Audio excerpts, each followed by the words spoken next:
আজকের ল্যাবে আমরা দেখব কী করে বেসিক যে ভয়েস সুইচ কনফিগারেশন সেটা করা যায়।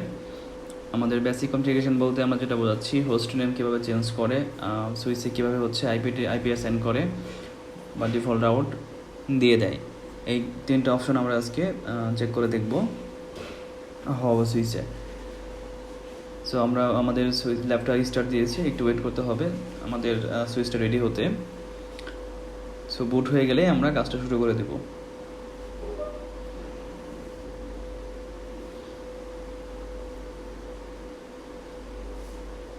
সো আমরা কনসোলটা নেওয়ার চেষ্টা করি। সো আমাদের সুইচ রেডি হয়ে গেছে। আমরা ফার্স্টে এই সুইচের হোস্ট নেমটা চেঞ্জ করে নেব। সিস্টেম ভিতরে ঢুকে সিস নেম বললাম Huawei CE 6800। ওকে, যে পর্যন্ত আমরা কমিট না দিব সে পর্যন্ত কোনো ইনপুটই আসলে এখানে কার্যকর হয় না। সো আমরা কমিট দিলে দেখবো যে নামটা চেঞ্জ হয়ে গেছে। হ্যাঁ, কমিট দেওয়ার সাথে সাথেই আমাদের হোস্ট নেম চেঞ্জ হয়ে গেছে।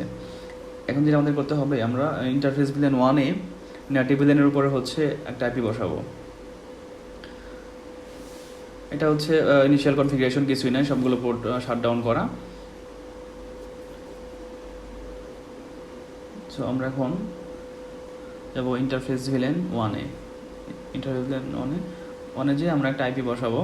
আইপিটা হচ্ছে আমার ওই সার্ভারের যে ব্লকটা, সেই ব্লকের একটা আইপি বসাবো আমি 192.168.23.135 স্ল্যাশ দিব 24, মানে আমার এটা হচ্ছে 24 ব্লকের। সো আমি ইন্টার দেবো। এখন এই ইন্টারফেস VLAN-টাকে আমি নো শাট করবো, আনডু শাটডাউন।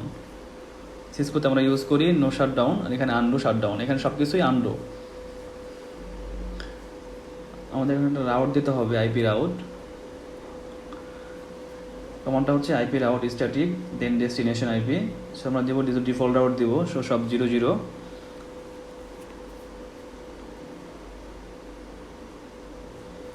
এখন দেবো গেটওয়েটা, গেটওয়ে 1-এ দেবো 192.168.23.1। সো আমাদের কাজ শেষ, আমরা কমিট দেবো। কমিট দিয়ে আমরা এখন চেক করবো আমাদের লোকাল পিসি থেকে আমি আইপিটাকে রিচ করতে পারি কিনা।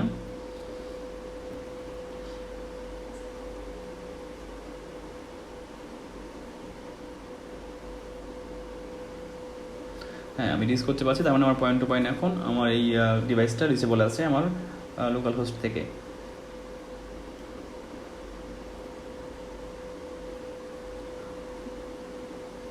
সো আমি যখন ডিসপ্লে কনফিগারেশন চেক করি সেক্ষেত্রে দেখবেন যে আমি ইন্টারফেস VLAN 1-এ VLAN if 1-এ আইপি বসিয়েছি। বেশি কিছু করা হয়নি, শুধু হচ্ছে আইপিটা বসানো হয়েছে আর একটা স্ট্যাটিক রাউট দেওয়া হয়েছে।